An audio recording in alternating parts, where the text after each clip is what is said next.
Hello friends, good morning, જય Shri Krishna. I am વાદેહીના.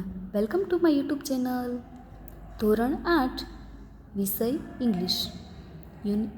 Let's read more. Unit 1, don't be stupid. વિદ્યાર્થી મિત્રો, text બુકમાં આપણે લેટ્સ રીડ મોરનો યુનિટ 1, ડોન્ટ બી સ્ટુપિડની સ્ટોરી ભણી ચૂક્યા છીએ અને સમજી ચૂક્યા છીએ. તો આ વિડીયો લેક્ચર દ્વારા આપણે તેના ક્વેશ્ચન આન્સર કેવી રીતે સોલ્વ કરીશું તે સમજીશું અને લખીશું.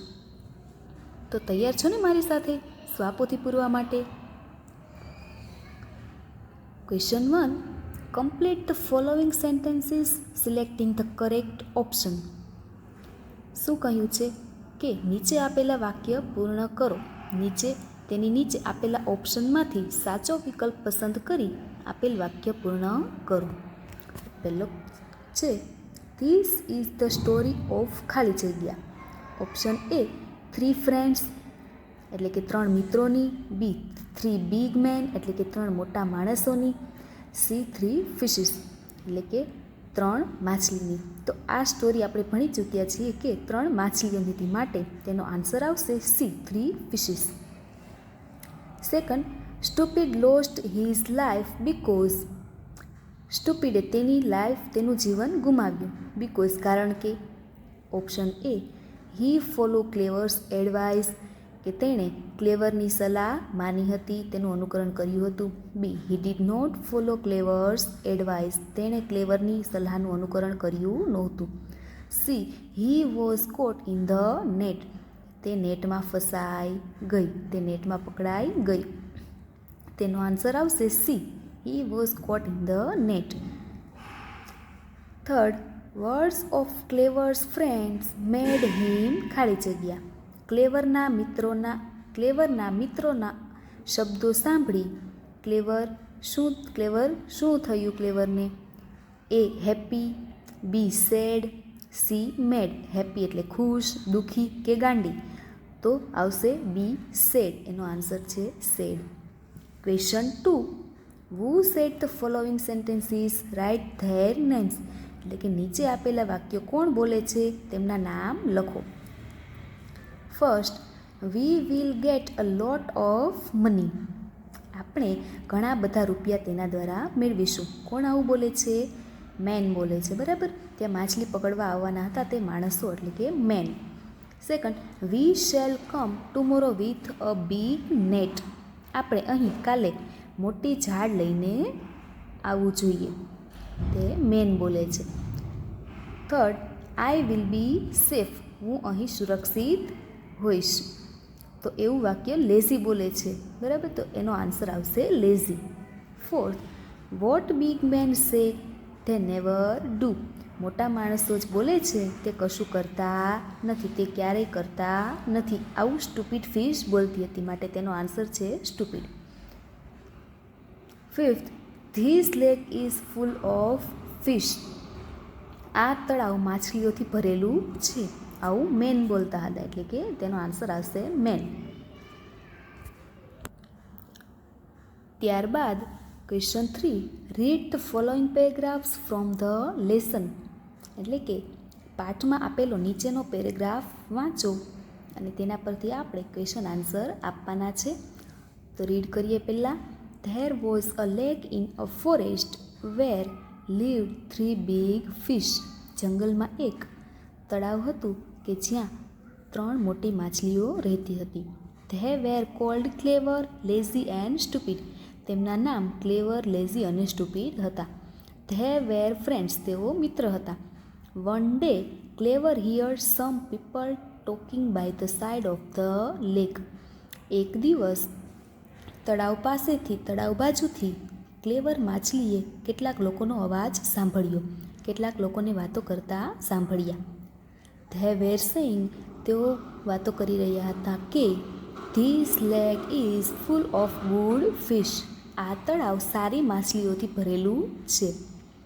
We shall come tomorrow with a big net and catch all the fish. આપણે અહીં આવતીકાલે એક મોટી ઝાડ લઈને આવીશું અને બધી જ માછલીઓને પકડી લઈશું. ક્લેવર સેડ ટુ હિમસેલ્ફ. ક્લેવરે પોતાની જાતને કહ્યું, સ્વગત બોલે છે. I must tell my friends what I have heard. મારે મારા મિત્રોને કહેવું જોઈએ મેં જે કંઈ પણ સાંભળ્યું છે તે. Our lives are in danger. આપણું જીવન જોખમમાં છે. We must go far away from here. આપણે અહીંથી જેટલું બને તેટલું જલ્દી દૂર જવું જોઈએ. So clever went to lazy and stupid and told them. તેથી ક્લેવર લેઝી અને સ્ટુપિડ પાસે જાય છે અને બોલે છે. ક્લેવર લેઝી અને સ્ટુપિડ પાસે ગઈ અને કહ્યું, માય ડિયર ફ્રેન્ડ્સ, મારા વહાલા મિત્રો, we have to leave this lake. આપણે આ તળાવ છોડવું પડશે. There are some bad man who are planning to catch us. અહીં કેટલાક લોકો આવ્યા હતા કે જે આપણને પકડવાનું આયોજન કરી રહ્યા હતા. We have to go away quickly. આપણે અહીંથી જલ્દી દૂર સુધી જવું જોઈએ. બટ લેઝી સેડ, પણ લેઝી કહે છે, I have lived here for long and don't want to leave this place. Lazy શું કહે છે કે મારે અહીં લાંબા સમય સુધી રહેવું છે અને હું આ જગ્યા છોડવા ઈચ્છતી નથી. બરાબર. તો આ પેરેગ્રાફ પરથી આપણે નીચે આપેલા ક્વેશ્ચનના આન્સર આપવાના છે. પહેલો ક્વેશ્ચન છે, what were the fish called. માછલીઓના નામ શું હતા? તો તેનો આન્સર આવશે, the fish were called clever, lazy and stupid. Second question, who heard the men talking. લોકોને વાતો કરતા કોણ સાંભળે છે? તો ક્લેવર હિયર્ડ ધ મેન ટોકિંગ. એટલે કે ક્લેવર માછલી હતી તે માણસને વાતો કરતા સાંભળે છે. ત્યારબાદ question 3, who did not want to leave the lake. why. તળાવ છોડવા કોણ ઈચ્છતું ન હતું? શા માટે? તો તેનો આન્સર આપણે પેરેગ્રાફ પ્રમાણે લેઝી આવે છે. બરાબર. તો આન્સર આવશે, lazy did not want to leave the lake because he had live there for long. કારણ કે તેને લાંબા સમય સુધી ત્યાં રહેવું હતું. ત્યારબાદ answer the questions selecting the correct option and write A, B, C or D in box. એટલે કે 4 વિકલ્પો આપેલા છે તેમાંથી કોઈ પણ સાચો વિકલ્પ પસંદ કરી સામે આપેલા બોક્સમાં A, B, C અથવા D લખવાનો છે. ફર્સ્ટ છે, which of the following was not the name of a fish. નીચે આપેલામાંથી કયું માછલીનું નામ નથી? A, clever, B, dumb, C, lazy, D, stupid. તો પેરેગ્રાફમાં ક્લેવર, લેઝી અને સ્ટુપિડ એ 3 માછલીઓ છે, જ્યારે ડમ્બ નથી, માટે આન્સર આવશે B. Second, who heard the people talking. લોકોને વાતો કરતા કોણ સાંભળે છે? A, clever, B, lazy, C, stupid, D, all. તો લોકોને વાતો કરતા ક્લેવર સાંભળે છે, માટે તેનો આન્સર આવશે A. ત્યારબાદ third, who did not want to leave the lake. કોણ તળાવ છોડવા ઈચ્છતું ન હતું? A, clever, B, lazy, C, stupid, D, all. તો તળાવ છોડવા લેઝી ઈચ્છતી ન હતી, માટે તેનો આન્સર આવશે B. Fourth, we shall come tomorrow with a big net. Who said this. આપણે અહીં કાલે મોટી ઝાડ લઈને આવીશું. આવું કોણ બોલે છે? A, clever, B, lazy, C, stupid, D, man. તો તેનો આન્સર આવશે મેન, કારણ કે લોકો વાતો કરી રહ્યા હતા, માટે બોક્સમાં આવશે D. Fifth, V have to go અવે ક્વિકલી. Who said this. આપણે અહીંથી ઝડપથી જવું જોઈએ. આવું કોણ બોલે છે? A, clever, B, lazy, C, stupid, D, man. તો આ ક્લેવર બોલે છે, તે લોકોની વાતો સાંભળીને આવી હતી, તેથી તેની ફ્રેન્ડને સમજાવે છે, માટે તેનો આન્સર આવશે A. Sixth, I have lived here for long. Who said this. મારે અહીં લાંબા સમય સુધી રહેવું છે. આવું કોણ બોલે છે? A, clever, B, lazy, C, stupid, D, man. તો તે આવું વાક્ય પેરેગ્રાફ પ્રમાણે લેઝી બોલે છે, માટે તેનો આન્સર આવશે B. હવે પેરેગ્રાફ નંબર 2. તો પહેલાં આપણે તેને રીડ કરીશું અને પછી તેની નીચે આપેલા ક્વેશ્ચનના આન્સર આપીશું. But lazy and stupid did not want to leave the lake. પણ લેઝી અને સ્ટુપિડ આ તળાવ છોડવા ઈચ્છતી ન હતી. So clever said goodbye to them and swam away. તેથી ક્લેવરે તેમને આવજો કહ્યું અને ત્યાંથી તરી ગઈ. નેક્સ્ટ મોર્નિંગ, બીજા દિવસે સવારે, the main came with big nets and caught all the fish. માણસો ત્યાં મોટી જાળ લઈને આવ્યા અને બધી જ માછલીઓને પકડી લીધી. વેન લેઝી વોઝ કોટ, જ્યારે માછલી પકડાઈ ગઈ ત્યારે હી લે વેરી સ્ટીલ. સ્ટીલ એટલે કે સ્થિર. વેરી સ્ટીલ એટલે કે ખૂબ જ અત્યંત સ્થિર બની જવું. તે ખૂબ જ સ્થિર બની ગયો.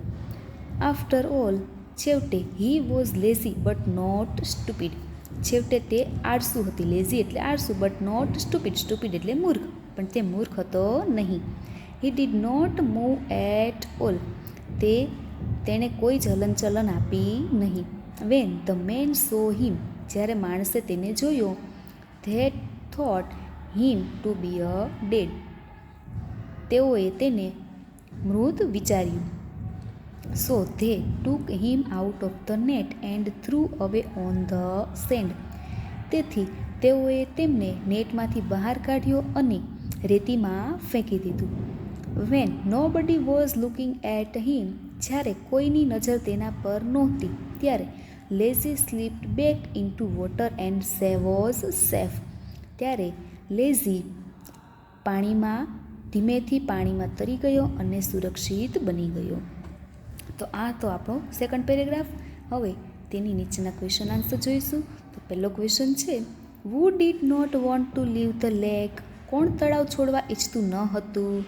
તો તેનો આન્સર આવશે lazy and stupid did not want to leave the lake. Lazy અને સ્ટુપિડ તળાવ છોડવા ઈચ્છતા નહોતા. Who said goodbye to his friends. કોણે તેના મિત્રોને આવજો કહ્યું, ગુડ બાય કહ્યું? Clever said goodbye to his friends. Third, what did the man do. માણસે શું કર્યું? The main came with big nets and caught all the fish. માણસો આવ્યા અને મોટી છાડ લઈને આવ્યા અને બધી જ માછલીઓને પકડી લીધી. Fourth, what did lazy do when he was caught. એટલે કે માણસે તેને પકડી ત્યારે લેઝીએ શું કર્યું? When lazy was caught he lay very steel. માણસે તેને પકડી ત્યારે તે ખૂબ જ સ્થિર બની ગઈ. Fifth, what did the man think. માણસે શું વિચાર્યું? તેનો આન્સર આવશે the man thought that lazy was dead. માણસે વિચાર્યું કે લેઝી મૃત છે. Question 6, what did the man do with lazy. માણસે લેઝી સાથે શું કર્યું? તેનો આન્સર આવશે the man took lazy out of the net. માણસે લેઝીને નેટમાંથી બહાર કાઢી એન્ડ થ્રુ હિમ અવે ઓન ધ સેન્ડ. અને તેને રેતીમાં ફેંકી દીધી. 7th, what did lazy do when nobody was looking. લેઝીએ શું કર્યું જ્યારે કોઈની નજર તેના પર ન હતી? એનો આન્સર આવશે van nobody was looking lazy slipped back into the water. જ્યારે લેઝી પર કોઈનું ધ્યાન ન હતું ત્યારે લેઝી પાણીમાં તરી ગયો. ત્યારબાદ answer the questions selecting the correct option and write A, B, C or D in box. એટલે કે ઓપ્શનમાંથી સાચો વિકલ્પ પસંદ કરી અને સામેના બોક્સમાં લખવાનો છે તેનો answer. First, who said goodbye. આવજો કોણે કહ્યું? A, man, B, stupid, C, clever, D, lazy. તો તેનો આન્સર આવશે C, ક્લેવર. સેકન્ડ, ખાલી જગ્યા did not want to leave the lake. ખાલી જગ્યા તળાવ છોડવા માટે ઈચ્છતા નહોતા. Option A, lazy and clever, B, clever and stupid, C, lazy and stupid, D, clever. તો તેનો આન્સર આવશે lazy and stupid, C. Third, when lazy was કોટ. ખાલી જગ્યા જ્યારે લેઝી પકડાઈ ગઈ ત્યારે A, he lay very steel, he સ્ટાઉટેડ. He lay very steel એટલે કે તે અત્યંત સ્થિર હતી. હી શાઉટેડ એટલે કે તે બૂમો પાડતી હતી. C, he cried. D, he escaped. તો તેનો આન્સર આવશે A, he lay very still. Fourth, which word in the passage is opposite of alive? Paragraph પ્રમાણે કયો શબ્દ નીચેનામાંથી કયો શબ્દ અલાઇવનો ઓપોઝિટ એટલે કે વિરોધી છે? અલાઇવ એટલે કે જીવંત, તો સ્ટીલ, ડેડ, સ્લીપ્ડ કે સેફ? સ્ટીલ એટલે કે સ્થિર, ડેડ એટલે કે મૃત, સ્લીપ્ડ એટલે કે સૂતેલું અને સેફ એટલે સુરક્ષિત. તો જીવંતનું વિરોધી થાય છે મૃત, તો એનો આન્સર આવશે બી, ડેડ. વિદ્યાર્થી મિત્રો, આ વિડીયોના ક્વેશ્ચન આન્સરમાં જો તમને કોઈ પ્રોબ્લેમ હોય તો તમે મારા વિડીયોની નીચે આપેલા કમેન્ટ બોક્સમાં કમેન્ટ કરી શકો છો. હું તમારા ક્વેશ્ચન આન્સર પ્રોબ્લેમ સોલ્વ કરવાનો પૂરો પ્રયત્ન કરીશ. Thank you.